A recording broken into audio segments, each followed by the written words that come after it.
Back to news. AP ASHA వర్కర్లు విజయవాడలో ధర్నా చౌక్ కు చేరుకుంటున్నారు. చలో విజయవాడ పిలుపుతో రాష్ట్ర వ్యాప్తంగా పలు ప్రాంతాల్లో ఆశా వర్కర్లను ఎక్కడికక్కడే పోలీసులు అడ్డుకున్నారు.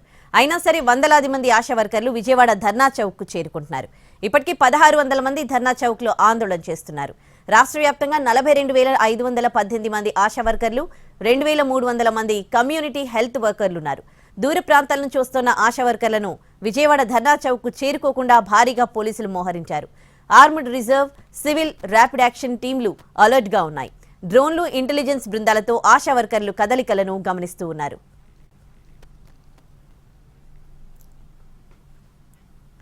తమ డిమాండ్ల సాధన కోసం ధర్నా చౌక్ లో ధర్నా చేస్తున్నారు ఆశా వర్కర్లు. పోలీసులు భారీగా మోహరించడంతో రోడ్లపైనే కార్పెట్లు వేసుకుని ధర్నా చేస్తూ ఉన్నారు ఆందోళనకారులు. జీతాలు పెంచాలని, రిటైర్మెంట్ బెనిఫిట్స్ కల్పించాలని, ఇతర సమస్యలు పరిష్కరించాలని నినదిస్తూ ఉన్నారు. ఇటీవల ఆశా వర్కర్ల వయో పరిమితిని మరో 2 ఏళ్లు పెంచింది ప్రభుత్వం. మెటర్నిటీ లీవ్లు మంజూరు చేసింది. అయితే మొత్తం 9 డిమాండ్లకు 2ంటికి మాత్రమే ప్రభుత్వం అంగీకరించిందని, వాటికి జీవోలు ఇవ్వడంతో పాటు మిగతా డిమాండ్లను అంగీకరించాలని డిమాండ్ చేస్తూ ఉన్నారు ఆశా వర్కర్లు. సమస్యలు పరిష్కరించే వరకు, డిమాండ్లు నెరవేర్చే వరకు ధర్నా ఆపేది లేదంటున్నారు.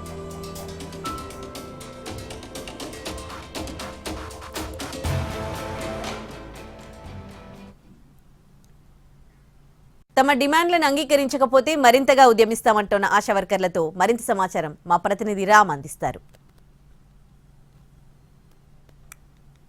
ఆశా వర్కర్ల డిమాండ్లు నెరవేర్చాలని చెప్పేసి కూడా వాళ్ళందరూ రాష్ట్ర వ్యాప్తంగా ఉన్నటువంటి ఆశా వర్కర్లు అందరూ కూడా విజయవాడకు చేరుకున్నారు. విజయవాడ ధర్నా చౌక్ లో వేలాదిగా చేరుకున్నటువంటి ఆశా వర్కర్లందరూ కూడా వాళ్ళ యొక్క డిమాండ్లు నెరవేర్చాలి అని చెప్పి కోరుతున్నటువంటి పరిస్థితి అయితే నాయకులు కూడా ఉన్నారు. మేడం, చెప్పండి, ఆశా వర్కర్ల యొక్క డిమాండ్లు అంటే ప్రత్యేకంగా డిమాండ్లు ఏంటి?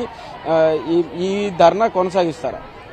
ధర్నా ఈ రోజు ఎందుకనంటే మొన్న చంద్రబాబు నాయుడు గారు గ్రాడ్యుటీ అలాగే వయో పరిమితి 62 సంవత్సరాలు అని చెప్పారు.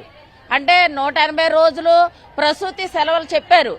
కానీ గ్రాడ్యుటీ అమలు చేయమని, ప్రసూతి సెలవులు ఇవ్వాలని సుప్రీంకోర్టు తీర్పేది.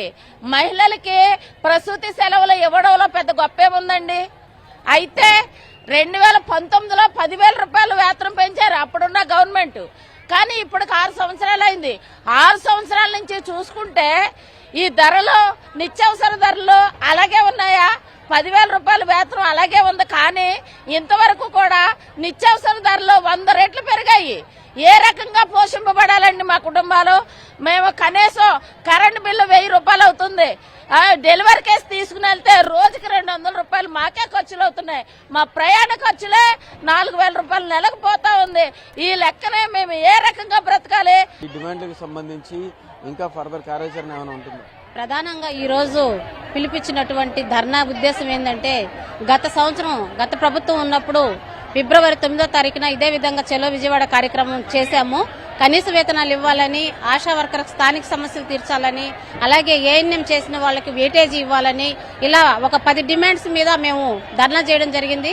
సానుకూలంగా ఉన్నాయి కాబట్టి మేము అమలు చేస్తామని హామీ ఇచ్చింది.